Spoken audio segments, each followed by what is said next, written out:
Vande Mataram Vatsalyam ન્યૂઝના prime time બુલેટિનમાં હું Jasmine આપનું હાર્દિક સ્વાગત કરું છું। જોઈએ આજના પ્રાઇમ ટાઈમ સમાચારો।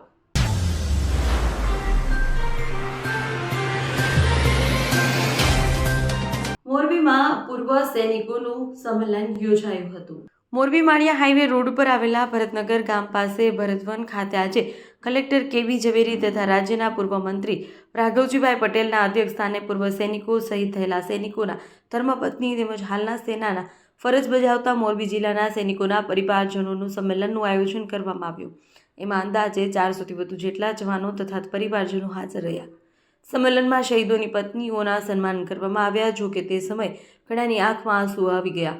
સંમેલનમાં કલેક્ટર કેબી ઝવેરી દ્વારા ખાતરી આપવામાં આવી કે કેન્દ્ર અને રાજ્ય સરકાર તેઓની સાથે છે અને સરકારના વહીવટીતંત્રને લગતા જવાનોના કોઈ પણ પ્રશ્ન હોય તો તેના 24 કલાક મોરબી જિલ્લા કલેક્ટર કચેરીના દરવાજા તેઓની માટે ખુલ્લા છે અને તેઓનું કામ ત્વરિત થાય તેના માટે તકેદારી વહીવટી વિભાગના સ્ટાફ દ્વારા રાખવામાં આવી રહી છે। આ તકે રાજ્યના માજી મંત્રી રાઘવજીભાઈ પટેલે જણાવ્યું હતું કે દેશના વર્તમાન વડાપ્રધાન નરેન્દ્ર મોદી દ્વારા સેનાના જવાનોનો જુસ્સો વધે તેના માટે થઈ જુદા જુદા રાષ્ટ્રીય પર્વની ઉજવણી અલગ અલગ આર્મી કેમ્પ ખાતે જઈને ત્યાં સેનાના જવાનોની સાથે કરવામાં આવતી હોય છે। ખાસ કરીને અગાઉ ભારતમાં શસ્ત્રો બનવા ન હતા, પરંતુ હવે તો યુદ્ધના શસ્ત્રો ભારતમાં બને છે। ત્યારે દેશના વડાપ્રધાન દ્વારા જે કામ કરવામાં આવી રહ્યું છે તેનાથી ભારતીય સેનાના જવાનોનો સતત જોમ અને જુસ્સો વધી રહ્યો છે।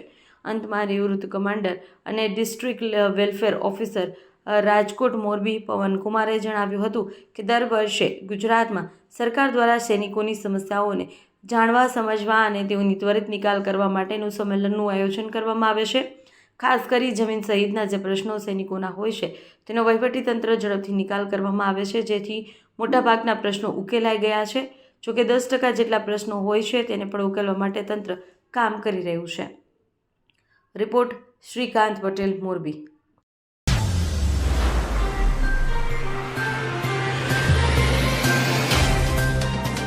મોરબીમાં આહિર કર્મચારી મંડળ દ્વારા સ્નેહ મિલન સમારોહ સાથે જ સત્કાર સમારોહ કાર્યક્રમ યોજાઈ ગયો।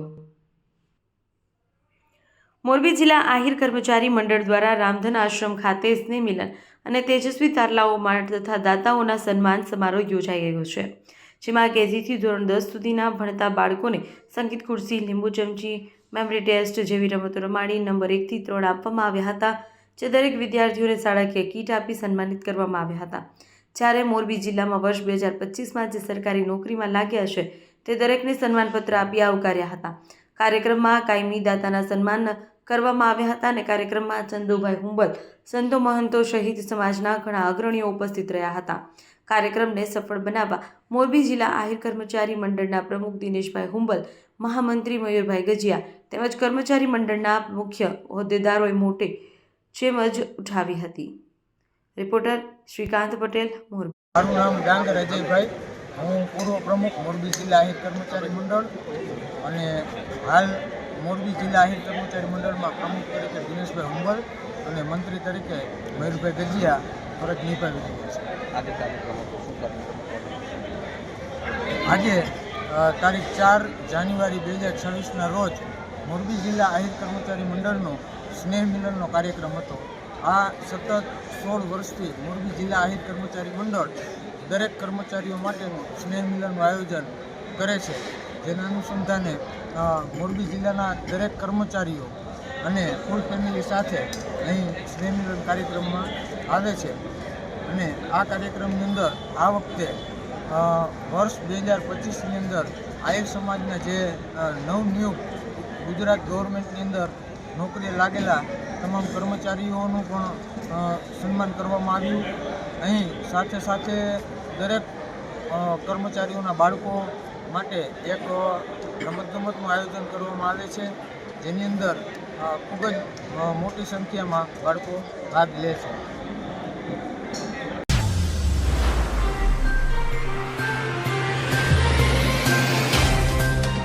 મોરબીમાં પાટીદાર શિક્ષક સમાજ દ્વારા સમાજ શ્રેષ્ઠીઓની પ્રેરક ઉપસ્થિતિમાં વાર્ષિક સમારોહ યોજાયો। મોરબી તાલુકાના શાશ્વત શિક્ષક તરીકે ફરજ બજાવતા કડવા લેવા પરિવારના બંધુ ભગીનીઓનું ગ્રુપ શ્રી પાટીદાર શિક્ષક સમાજ દ્વારા સમાજમાં એકતા ને એકજૂટતા આવે, હું નહીં પણ આપણેની ભાવના ઉજાગર થાય તે માટે સ્નેહ મિલન, મોટિવેશન અને તેજસ્વીતા સન્માન સમારોહનું આયોજન SP road Dwarkadhish farm house ખાતે સામાજિક અને શૈક્ષણિક સંગઠનની હસ્તીઓની ઉપસ્થિતિમાં યોજાઈ ગયો, જેમાં પાટીદાર શિક્ષક સમાજ મોરબી દ્વારા મોટિવેશન, સ્નેહ મિલન, તેજસ્વીતા સન્માન જેવા કાર્યક્રમોને સાંકળતો ત્રિવિધ સમારોહ યોજાયો. મોરબી પાટીદાર શિક્ષક સમાજ દ્વારા શૈક્ષણિક, સામાજિક, રચનાત્મક અને સંગઠનાત્મક વિકાસ અર્થે આ અધિકેરા સમારોહનું આયોજન થયું. સમારોહમાં સમાજ શ્રેષ્ઠીઓ, સૌરાષ્ટ્ર શિક્ષણવિદ પીડી કાંજિયા, જિલ્લા અધ્યક્ષ રાષ્ટ્રીય શૈક્ષણિક મહાસંઘ દિનેશભાઈ વડસોલા સહિત મહાનુભાવોએ પાટીદાર શિક્ષક સમાજ મોરબીના સભાસદોને પ્રેરણા અને પ્રોત્સાહન આપ્યું. સમારોહની શુભ શરૂઆત દીપ પ્રાગટ્ય અને સ્તુતિ દ્વારા કરવામાં આવી. સર્વે મંચસ્થ મહાનુભાવોએ પ્રસંગને અનુરૂપ પ્રવચન આપ્યું. આ મંચસ્થ મહાનુભાવોએ પ્રેરણાદાયી વક્તવ્યો આપ્યા બાદ સમારોહ અંતર્ગત ધોરણ 10, ધોરણ 12 તેમજ મેડિકલ, MBBS, MD જેવા તેજસ્વી વિદ્યાર્થીઓ કે જેમણે પરીક્ષાઓમાં સફળ થઈ નંબર પ્રાપ્ત કરેલા છે તેવા તેજસ્વી તારલાઓને સન્માનિત કરવામાં આવ્યા. મહાનુભાવોના હસ્તે ખાસ વિશિષ્ટ સિદ્ધિ સન્માન થયું. નિવૃત્ત થનાર શિક્ષકોને નિવૃત્ત વિદાયમાન સન્માન અર્પિત કરવામાં આવ્યું. આ સમારોહને સફળ બનાવવા માટે સંદીપ આદ્રોજા, હર્ષદ મારવણિયા, શૈલેષ ઝાલરિયા, અશ્વિન એરણિયા, રમેશ કાલરિયા, શૈલેષ કાલરિયા, અશ્વિન દલસાણિયા, શશિકાંત ભટાસણા, અશોક વસિયાણી, રાજેશ મોકાસણા, જયેશભાઈ બારબરાડા વગેરે સૌ સમિતિ કન્વીનરોએ ભારે જહેમત ઉઠાવી હતી. રિપોર્ટર શ્રીકાંત પટેલ, મોરબી.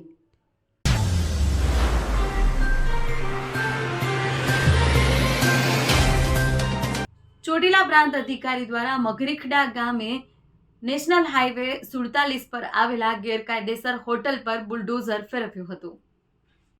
સુરેન્દ્રનગર જિલ્લાના ચોટીલા નાયબ કલેક્ટર ચોટીલા HT મકવાણા તથા મામલતદાર ચોટીલાની સંયુક્ત ટીમ દ્વારા ચોટીલા તાલુકાના મઘરીખડા ગામમાં સરકારી સર્વે નંબર 86-1 વાળી જમીનમાં અમરદીપ હોટલ કે જેનું ક્ષેત્રફળ 1/10 સરકારી જમીન ઉપર ગેરકાયદેસર દબાણ કરી હોટલ બનાવી વાણિજ્ય ઉપયોગ કરવામાં આવે છે. જે પૈકી 1100 ચોરસ મીટર જમીન પર પાકું બાંધકામ તથા હાઈવેને અડીને અમરદીપ પંચરની દુકાન વગેરેનું સેટઅપ ઊભું કરી સરકારી જમીનનો ગેરકાયદેસર કબજો કરી ઉપયોગ કરવામાં આવેલ.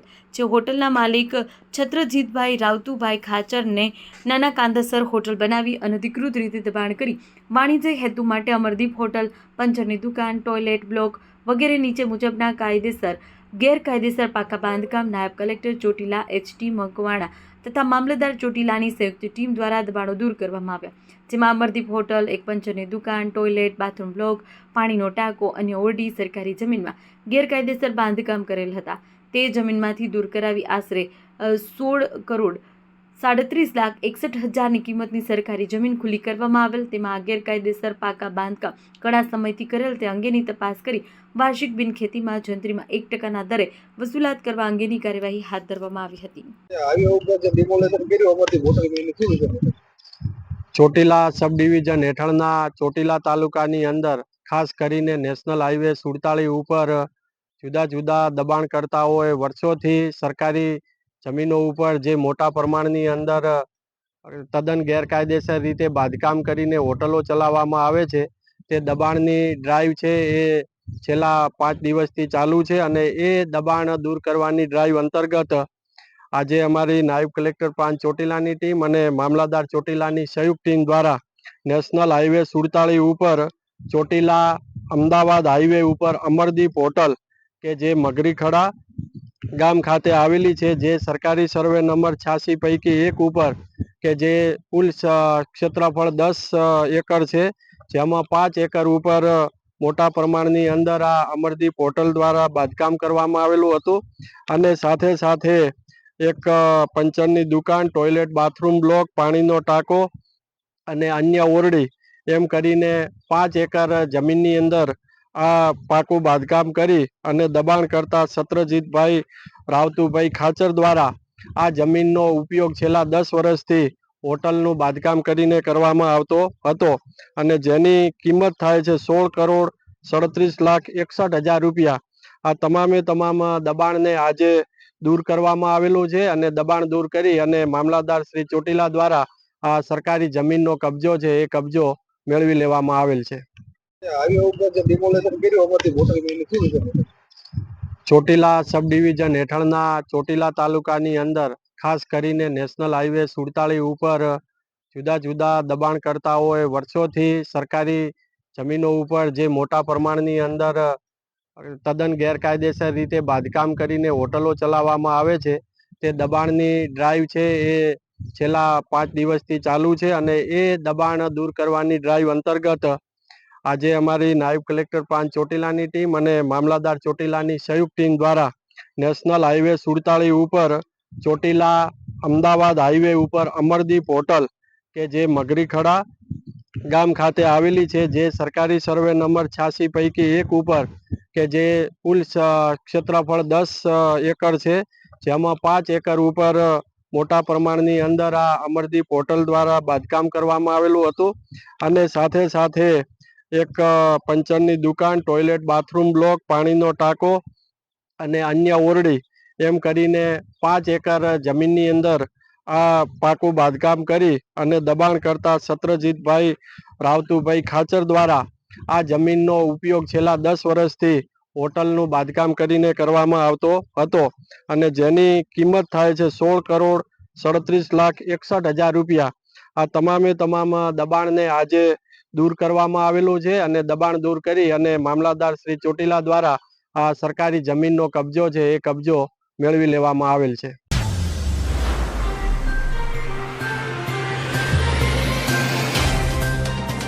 ખેડૂતોના ખેતરમાંથી વીજ લાઇન પસાર થવા મુદ્દે ગુજરાત કિસાન સંઘર્ષ સમિતિના સભ્યોએ સર્કિટ હાઉસ ખાતે પત્રકાર પરિષદ યોજી હતી. દ્વારકા, જામનગર, કચ્છમાં ખાનગી વીજ કંપનીઓ વીજ ઉત્પાદન કરી તેને વીજ લાઇનો દ્વારા ગુજરાત બહારના રાજ્યોમાં વેચાણ કરવાની છે, ત્યારે આ તમામ લાઇનો મોરબી જિલ્લાના ખેડૂતોના ખેતરમાંથી પસાર થવાની છે. તેની સામે ખેડૂતોને નજીવું વળતર આપી ખાનગી વીજ કંપનીઓ ખેડૂતો સાથે દાદાગીરી કરી લાઇનો પસાર કરી રહી છે, ત્યારે ગુજરાત કિસાન સંઘર્ષ સમિતિ દ્વારા તારીખ 6/1/2026ના રોજ મોરબી કલેક્ટરને રજૂઆત કરવા જવાનું હોય. આ બાબતે ગુજરાત કિસાન સંઘર્ષ સમિતિના આગેવાનો ડાયાભાઈ ગજેરા, પ્રવીણભાઈ પટોડિયા, પાલભાઈ આંબલિયા સહિતના આગેવાનોએ પત્રકાર પરિષદ યોજી હતી. રિપોર્ટર મોહસિન શેખ.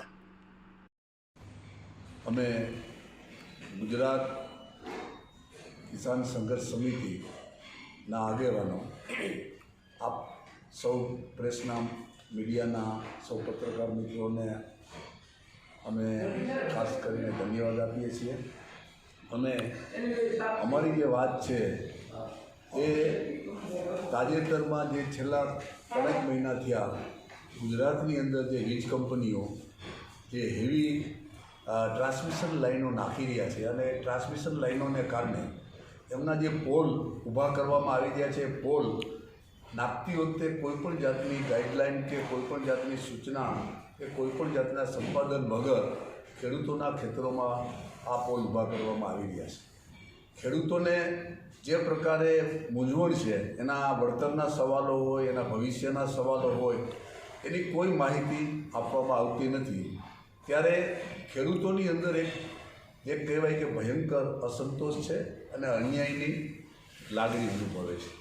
ખેડૂતોને આ અન્યાય અને જે અસંતોષની લાગણી છે એ અંગે અમે સૌ સંઘર્ષ સમિતિના આગેવાનો, એમાં ખાસ કરીને ગુજરાત કિસાન સંઘર્ષ સમિતિના કન્વીનર તરીકે જયેશભાઈ પટેલ છે, તેઓ આ લાઈન પર જે આંદોલનો કરે છે અને જે ખેડૂતોને જે અધિકાર અપાવવા માટે કામ કરે છે, એ અત્યારે આપણા સૌરાષ્ટ્ર વિભાગમાં અને કચ્છ વિભાગની અંદર જે આ લાઈનો નીકળી રહી છે, ત્યારે અમે આ ખેડૂતોને જે અન્યાય થાય છે ત્યારે સરકારનું પ્રશાસન, પોલીસ તંત્ર અને કંપનીના ત્રણેયના જે સંયુક્ત પ્રયાસો કરી અને ખેડૂતોની ઉપર જે દબાણ કરી રહ્યા છે, ખેડૂતોને જે જુલમ કરી રહ્યા છે, એની સામે અમે આ આંદોલન કરવા માગીએ છીએ. ખેડૂતોને હક અને અધિકાર મળવો જોઈએ, એ હક અને અધિકાર આપતા નથી. કંપની જે રીતે પોતાના ધંધો કરવા નીકળી છે એ ધંધાને અનુરૂપ જે પોતે વીજ લાઈન નાખે છે તો એને અંગે જે પ્રકારનું વળતર આપવું જોઈએ, ખેડૂતોને જે રીતે સંતોષકારક ન્યાય આપવો જોઈએ, આપતા નથી. ત્યારે અમે આજે આ પ્રેસના માધ્યમથી અમે જે આવનારા સમયની અંદર આ સમગ્ર પંથકની અંદર કચ્છ હોય, જામનગર જિલ્લો હોય, મોરબી જિલ્લો હોય કે અન્ય સૌરાષ્ટ્રના જિલ્લાઓની અંદર જ્યાં જ્યાં આ લાઈનો નીકળવાની છે અને જે અસરગ્રસ્ત ખેડૂતો થાય છે એ ખેડૂતોના અવાજને મજબૂત કરવા અને એને જાગૃત કરવાનું કામ અમારી ગુજરાત કિસાન સંઘર્ષ સમિતિ કરી રહી છે અને એના ભાગરૂપ અમે આવતીકાલે આ કાર્યક્રમ કરવાના છીએ. અમારા સાથી પાલભાઈ આંબલિયા, જે અમારી ગુજરાત કિસાન સંઘર્ષ સમિતિના મુખ્ય સભ્યો પણ છે, એમને હું વિનંતી કરું કે તેમાં વધુ વિગતવાર આપ સૌને આપના માધ્યમથી જણાવે. પાલભાઈ, જે ખેડૂતોમાં અત્યારે અસંતોષની લાગણી છે, એનો મુખ્ય મુદ્દો શું છે અને આપણે શું કરવાના છે? જેવી રીતે ગુજરાતની અંદર કચ્છ હોય, જામનગર હોય કે દ્વારકા હોય, એની અંદર વિન્ડ અને સોલાર દ્વારા જે વીજળી પેદા થવાની છે, આ વીજળી જમ્મુ કાશ્મીરથી લઈ અને તેલંગાણા સુધી આ કંપનીઓ વેચવાની છે. મતલબ બહુ સ્પષ્ટ છે કે આ કંપનીઓ ધંધો કરે છે. મિલકતનો અધિકાર જે છે બંધારણમાં એ એમ કહે છે કે જ્યારે કોઈ એક વ્યક્તિએ ધંધો કરવા માટે બીજી વ્યક્તિની મિલકતનો ઉપયોગ કરવાનો હોય ત્યારે એ બીજી વ્યક્તિ સાથે એણે કાં તો મિલકત ભાડા કરારથી લેવી પડે અથવા તો વેચાતી લેવી પડે. તો આ કંપનીઓ ધંધો કરે છે. અમારા ખેતરનો એટલે કે અમારી મિલકતનો એમાં થાંભલાઓ નાખી અને 25-30 વર્ષ સુધી એ લોકો ધંધો કરવાના છે. તો જ્યારે આ ધંધો જ કરવાના છે ત્યારે એમાં સરકાર વચ્ચે હસ્તક્ષેપ શું કામ કરે છે? એ ધંધો કરનાર કંપની અને જે ખેડૂતની મિલકતનો ઉપયોગ થવાનો છે ખેડૂત બંને સાથે મળીને સમજી લે. નંબર 1. નંબર 2, જો કાયદાઓની વાત કરીએ તો 1885નો ટેલિગ્રાફ એક્ટ, 2003નો ઇલેક્ટ્રિસિટી એક્ટ, આ બંને કાયદા એમ કહે છે કે ઓછામાં ઓછું નુકસાન, વધારેમાં વધારે વળતર. ત્યારે સવાલ એ થાય છે કે કલેક્ટરશ્રીઓ માત્ર 2017થી 2025ના પરિપત્રો મુજબ વળતર શું કામ નક્કી કરે છે? કાયદો જે છે અને પાછા એમાં એ વળતર નક્કી કરે એમાં એવું લખે છે કે પ્રવર્તમાન કાયદાઓ અનુસાર આ વળતર નક્કી કરવામાં આવ્યું છે. તો પ્રવર્તમાન કાયદો તો 1885નો ટેલિગ્રાફ એક્ટ છે, 2003નો ઇલેક્ટ્રિસિટી એક્ટ છે, 2013નો જમીન સંપાદનનો એક્ટ છે. પરિપત્ર મુજબ વળતર નક્કી કરે છે, નામ આપે છે કાયદાનું. આવું શું કામ? નંબર 2. નંબર 3, જ્યારે રાજસ્થાન સરકારે SOP બહાર પાડી છે કે ખેડૂતને માર્કેટ ભાવના 4 ગણું વળતર મળવું જોઈએ. 2013નો જમીન સંપાદનનો કાયદો એમ કહે છે ખેડૂતને માર્કેટ ભાવનું 4 ગણું વળતર મળવું જોઈએ. 1885નો ટેલિગ્રાફ એક્ટ હોય કે 2003નો ઇલેક્ટ્રિસિટી એક્ટ હોય એમ કહે છે ઓછામાં ઓછું નુકસાન, વધારેમાં વધારે વળતર. તો આ એક પણ કાયદા મુજબ ખેડૂતને વળતર તો મળતું નથી. ત્યારે અમારી બહુ સ્પષ્ટ માંગ છે કે એક તો ખેડૂતને ખેતરમાં જ્યાં વીજ પોલ આવતો હોય આ કંપનીઓ ધંધો કરવા માટે નાખે છે, એ ખેડૂતને ઓછામાં ઓછું એક પોલ દીઠ 2 કરોડ રૂપિયા વન ટાઈમ સેટલમેન્ટ. આ એટલા માટે જરૂરી છે કે ખેડૂતની આ તાર જે ખેતરમાંથી નીકળે, થાંભલો આવે, એની કિંમત ઘટે છે. એટલે એક ઘટતી કિંમતના ભાગરૂપે 2 કરોડ રૂપિયા આપવામાં આવે. અને આ કંપનીઓ 25 વર્ષ સુધી ધંધો કરવાના છે, તો દર વર્ષે દર મહિને આ એક પોલ દીઠ 50,000 રૂપિયા ભાડું અને પ્લસ એમાં જે કોઈ ફુગાવો દર વર્ષનો દર વધે એ પ્રમાણે એમાં વધારો કરવાનો આવે. નંબર 4, આમાં પોલીસનો રોલ જે છે એ ખૂબ મહત્ત્વનો છે. પોલીસનું કામ છે કાયદાનું રક્ષણ કરવાનું. તો કંપનીઓ એકના જ હિતોનું રક્ષણ કરવાનું કામ પોલીસનું નથી. જ્યારે અત્યાર સુધીમાં તમે જોયું, મોરબીમાં હું એવા 5 ખેડૂતો બતાવું કે જેના ખેતરમાં થાંભલો પોલીસ પ્રોટેક્શન સાથે ઊભો થઈ ગયો અને આજની તારીખમાં 1 રૂપિયો વળતર એમને મળ્યું નથી. તો પોલીસનું કામ ત્યારે શું બનતું હતું? હારે ખેડૂતને પ્રોટેક્શન આપવાનું હતું. 1 રૂપિયો વળતર આપવા વગર થાંભલો ઊભો થઈ ગયો, તાર ખેંચાઈ ગયા અને આજની તારીખમાં એ ખેડૂત દર ભટકે છે. તો એને વળતર મળવું જોઈતું હતું, નથી આપ્યું. એટલે મારું જાહેર માધ્યમોના માધ્યમથી પોલીસને પણ વિનંતી છે, રાજ્યના DGPને પણ વિનંતી છે કે પોલીસ એ જે કાયદાઓ છે, માની લો કે કંપની પ્રોટેક્શન માગવા આવે છે તો ત્યારે કંપનીને પહેલાં એણે કાયદાનો અમલ કર્યો છે કે નથી કર્યો. જો અમલ ન કર્યો હોય તો પોલીસ પ્રોટેક્શન આપવામાં ન આવે. એટલે પોલીસ પણ માત્ર કંપનીઓની જ ફેવર ના કરે, ખેડૂત અને બંનેની ફેવર કરે.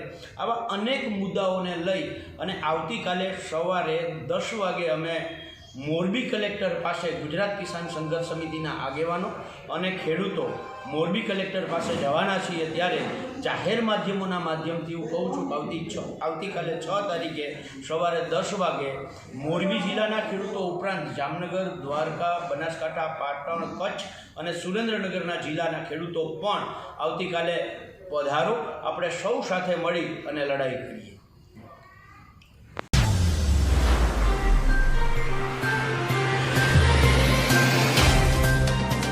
મોરબીના માળિયા મિયાણા ખાતે ખેતરોમાં વીજ લાઇન નાખવા બાબતે ખેડૂતો દ્વારા વીજ લાઇન નાખવાની કાર્યપદ્ધતિ અને તેના યોગ્ય વળતર બાબતે કલેક્ટરને આવેદનપત્ર આપ્યું હતું. મોરબી જિલ્લાના માળિયા મિયાણા તાલુકાના ખેડૂતોએ તેઓના ખેતરમાંથી પસાર થતી વીજ લાઇનો અંગેની પડતી મુસીબતોને લઈ જિલ્લા કલેક્ટરને રૂબરૂ મળી પોતાની માંગણી સાથે આયોજનપત્ર આપ્યું હતું. રિપોર્ટર મોહસિન. આજે અહીંયા મોટી સંખ્યામાં ખેડૂત આવેદનપત્ર આપવા માટે આવ્યો છે. શું વિષય? આજે અમે માળિયા મિયાણા તાલુકાના જે આ બાજુના ગામડા છે, ખાખરેજી છે, બધા આગેવાનો સાથે જે ટ્રાન્સમીટરની લાઈનો નીકળે છે જેની હજી સુધી નોટિસો આપવામાં આવતી નથી અને ખેડૂતોને ફોન કરીને બોલાવે છે કે ભાઈ તમે ખેતર આવી જાઓ. ખેડૂતોને બધાને જુદા પાડવા માટેના જે પ્રયત્ન સરકાર તરફથી થઈ રહ્યા છે એ હું સખ્ત શબ્દોમાં મોટા ભેલા સરપંચ છું અને વખોડી કાઢું છું. જો આજે અમે આવેદનપત્ર આપ્યું છે અને અમને કલેક્ટરશ્રી સમાજતા તરફથી સારો રેફરન્સ મળેલ છે, પરંતુ જો હવે આ કોઈ પણ કંપની ખેડૂતોને પૂછ્યા વગર એના ઉપર અમન અત્યાચાર કરશે તો અમે અમારું આંદોલન આવતા દિવસોમાં વધુ ઉગ્ર બનાવશું એવી અમારી માળિયા કનવીર કિસાન તરફથી અમારી માગણી છે. અને આમાં ખેડૂતો બધાય સાથે છે, આખા તાલુકાના, આખા જિલ્લાના, એમાં કોઈ ફેર નહીં પડે. ટ્રાન્સમિશનની લાઈનો જે છે અદાણી હોય કે રિલાયન્સ હોય એ રોકાઈ જશે, એમાં કોઈ શંકાને સ્થાન નથી.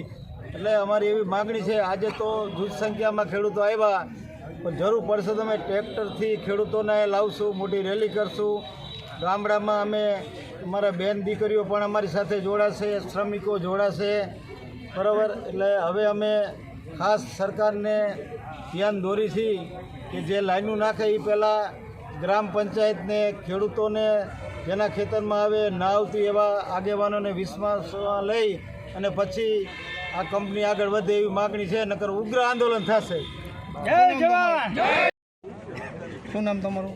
મારું નામ કાવલ હિંમતભાઈ રણછોડભાઈ, ગામ નાના બેલા. અમે અત્યારે ખેડૂતોની માંગ માટે આવ્યા છીએ. જે વીજ લાઈનો નીકળે છે તમામ ગામડાઓ ખેતી આધારિત છે. નાના નાના ટુકડાઓમાં જમીનો વેચાઈ ગયેલી છે. એક વ્યક્તિને 10 વીઘા જમીન આવે, એમાં વીજ પોલ આવે તો એની આજીવિકા રીઓને એ રૂંધાઈ જાય તો એ આજીવિકાનું શું કરવું? અને અમારા પછવાડે જે ગામડા છે, દહીસરા છે, નાના પેલા ભાવપર, ત્યાં કાયદેસર દરિયાઈ લાઈન છે, જગ્યા પણ છે. તો એવી ફાજલ જગ્યામાં કેમ આ લોકો સર્વે કરતા નથી? અને ખેડૂતોની આજીવિકા જ્યાં છે ત્યાં પોલ ઊભા કરે છે તો આ ખેડૂતોનું શું? એની રોજીરોટીનું શું? તો આ પ્રત્યે સરકારશ્રી તમામ જે જવાબદાર વ્યક્તિઓ ખેડૂતોની માંગણી સંતોષે અને ખેડૂતોને અન્યાય ન થાય એની તકેદારી રાખે. અને આ જો અમારી માંગણીઓ પૂરી નહીં કરે તો અમે ગાંધી ચિંધ્યા રાહે પણ જશું. અને સમૂહમાં માળિયા તાલુકાના તમામ ગામડાઓ, જિલ્લાઓમાંથી તમામ ખેડૂતો અમારી સાથે છે, સંગઠનમાં છે. અમે અમારો હક માગી છીએ, અમે કોઈ ભીખ નથી માગતા. ખેડૂતો પોતાનો હક માગે છે. ખેડૂતોની આજીવિકા ખેતી જ છે. તમે ગામડાઓને જો પ્રોત્સાહન આપતા હોય તો ગામડાને ભાંગી નાખવાની આ પદ્ધતિનું શું?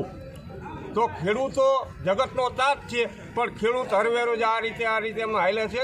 તાતને બદલે બકરી થઈ જશે.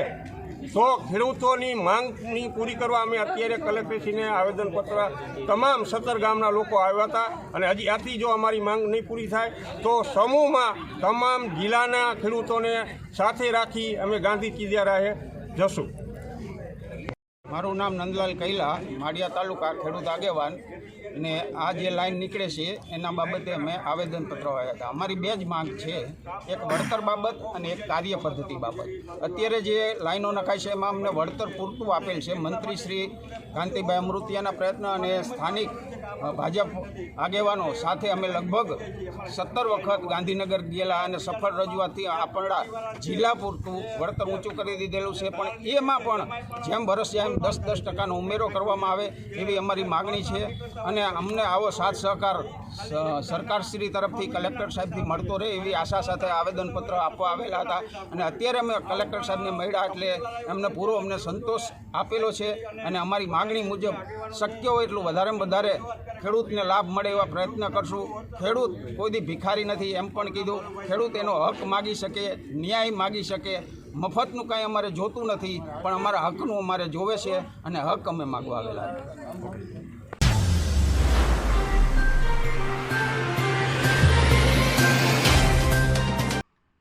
નસવાડી તાલુકાના બરોલી હરિપુરા વિસ્તારમાં પરમિશન વગર ખેર કાપતા ઝડપાયા છે. નસવાડી તાલુકાના બરોલી હરિપુરા વદેશિયા વિસ્તારમાં વન વિભાગે મહત્વપૂર્ણ બાતમી મળી હતી કે એક વ્યક્તિના ખેતરમાં આરએફઓની કોઈપણ પરવાનગી વગર ખેતરમાં વૃક્ષો કાપવામાં આવી રહ્યા છે. માહિતીના આધારે નસવાડી આરએફઓની ટીમ તાત્કાલિક સ્થળ પર પહોંચી તપાસ હાથ ધરી હતી.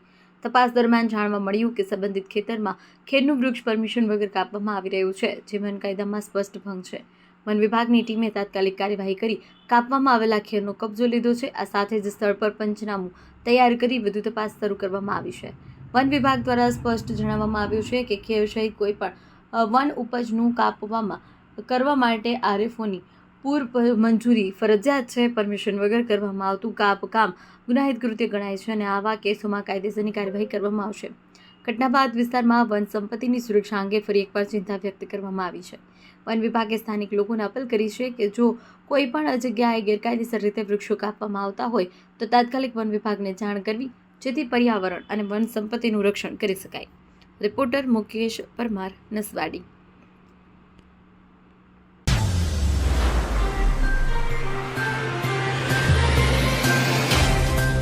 40મી ગુજરાત ગિરનાર આરોહણ અવરોહણ સ્પર્ધા સંપન્ન થઈ.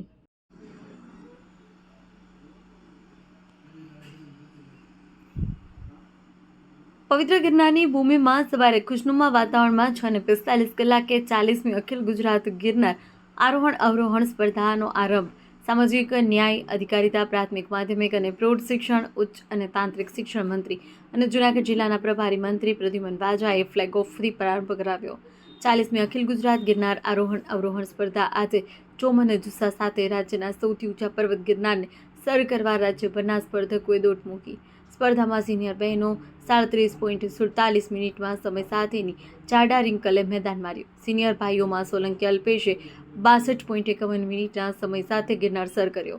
જુનિયર બહેનોમાં સોલંકી કાજલે રમેશભાઈએ 38.50 મિનિટના સમય સાથે પ્રથમ સ્થાન હાંસલ કર્યું છે, જ્યારે કે જુનિયર ભાઈઓમાં દિવાકર રાજપરે 62.5 મિનિટના સમય સાથે પ્રથમ વિજેતા થયો છે.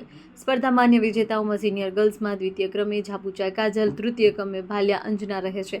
સિનિયર બોયઝમાં દ્વિતીય ક્રમે વાચા કૌશિક, તૃતીય ક્રમે નિષાદ લલિત કુમાર રહ્યા છે, જ્યારે કે જુનિયર ગર્લ્સમાં દ્વિતીય ક્રમે બારૈયા જાગૃતિ ભરતભાઈ, તૃતીય ક્રમે કામરિયા જયશ્રી ભીમભાઈ રહ્યા છે, જ્યારે કે જુનિયર બોયઝમાં દ્વિતીય ક્રમે સોલંકી વિશાલ, તૃતીય ક્રમે ભાલ્યા સંજય. મંગલનાથ આશ્રમ ભવનાથ ખાતે યોજાયેલ ઇનામ વિતરણ અધિકારીઓના હસ્તે રોકડ પુરસ્કાર, પ્રમાણપત્ર, ટ્રોફી આપવામાં આવી. આ પ્રસંગે સ્ટેન્ડિંગ કમિટીના ચેરપર્સન પલ્લવીબેન ઠાકોરે જણાવ્યું, અતિ કઠિન ગણાતી ગિરનાર આરોહણ અવરોહણ સ્પર્ધામાં ભાગ લેવો એ જ ગૌરવની વાત છે. તેમણે 40મી અખિલ ગુજરાત ગિરનાર આરોહણ અવરોહણ સ્પર્ધામાં ભાગ લેનાર સ્પર્ધકોને અભિનંદન પાઠવ્યા. જૂનાગઢ શહેર ભાજપ પ્રમુખ ગૌરવ રૂપારેલિયાએ ઉદ્બોધનમાં જણાવ્યું કે ગિરનાર આરોહણ અવરોહણ સ્પર્ધાને સર કરવા માટે સ્પર્ધકો છેલ્લા 2 મહિનાથી તનતોડ મહેનત કરી રહ્યા છે. અત્યંત કઠિન ગણાતી સ્પર્ધામાં ભાગ લેનાર તમામ સ્પર્ધકોને તેમણે અભિનંદન પાઠવ્યા. વધુમાં ઉમેર્યું કે રમતગમત, યુવા અને સાંસ્કૃતિક પ્રવૃત્તિઓ વિભાગ ગાંધીનગર અને કમિશનર શ્રી યુવક સેવા અને સાંસ્કૃતિક પ્રવૃત્તિઓ ગાંધીનગર અને જિલ્લા વહીવટીતંત્ર જૂનાગઢ દ્વારા આયોજિત આ સ્પર્ધામાં સ્પર્ધકોને કોઈ પણ પ્રકારની મુશ્કેલી ન પડે તે રીતે આયોજન કરવામાં આવે છે. તેમણે સ્પર્ધાના સફળ આયોજન બદલ યુવા વિકાસ અધિકારી નીતાબેન વાડા તેમની ટીમને અભિનંદન પાઠવ્યા હતા. આ પ્રસંગે ડેપ્યુટી મેયર આકાશભાઈ કટારા, ગુજરાત રાજ્ય વ્યાયામ મંડળના પ્રમુખ રણજીતભાઈ વાઘેલા, ગુજરાત માધ્યમિક શિક્ષણ બોર્ડના નિલેશભાઈ સોનારા, જૂનાગઢ જિલ્લા વ્યાયામ મંડળના પ્રમુખ હમીરભાઈ વાડા, પૂર્વ મેયર ગીતાબેન પરમાર, કોર્પોરેટર પૂંજાભાઈ સિસોદિયા, પ્રાંત અધિકારી ચરણસિંહ ગોહિલ, નાયબ કમિશનર ડીજે જાડેજા, વ્યાયામ મંડળના જિગ્નેશભાઈ ચાવડા સહિતના અધિકારીઓ ઉપસ્થિત રહ્યા. ગિરનાર આરોહણ અવરોહણ સ્પર્ધા એનઆઈસી ટીમ ભુવનેશ્વર, બુડગયા, ડીઆઈઓ હિતેશ ટાક તથા શાયર રાઠોડ દ્વારા તૈયાર કરવામાં આવેલા સોફ્ટવેર તેમજ RFID ટેકનોલોજીનો ઉપયોગ કરી સચોટ રિઝલ્ટ તૈયાર કરવામાં આવેલ છે. સ્પર્ધા દરમિયાન મેડિકલ કોલેજના તબીબો, જિલ્લા વ્યાયામ મંડળના શિક્ષકો, રમતગમત વિભાગના કર્મચારી ઉપરાંત સેવાભાવી સંસ્થાઓનો સહભાગી થયા હતા અને જિલ્લા યુવા વિકાસ અધિકારી ND વાળા અને એમની ટીમના સહયોગથી સ્પર્ધાને સફળ બનાવી હતી. સમગ્ર કાર્યક્રમનું સંચાલન હારૂન વિહળે કર્યું હતું. સમાચારો નિહાળવા બદલ આપનો ખૂબ ખૂબ આભાર. હું જાસ્મીન આપની રજા લઉં છું. આવતીકાલે ફરીથી મળીશું. જો તમે અમને યુટ્યુબ પર નિહાળતા હો તો સબસ્ક્રાઇબ કરો અને બેલ આઇકોન દબાવો. સાથે જો તમે અમને ફેસબુક પેજ પર નિહાળતા હો તો પેજને લાઈક કરો. નમસ્કાર.